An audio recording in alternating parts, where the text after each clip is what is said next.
Jumpa lagi di channel Gudang Gorden. Channel kami membahas berbagai hal seputar gorden.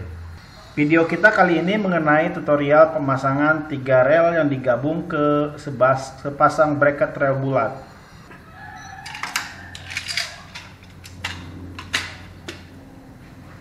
Fungsi rel antara lain: 1. Rel untuk pitras, 2. Rel untuk kain tebal, dan yang ketiga, rel untuk gorden poni. Jangan lupa untuk klik tombol like atau subscribe.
Terima kasih sudah menyaksikan video kami.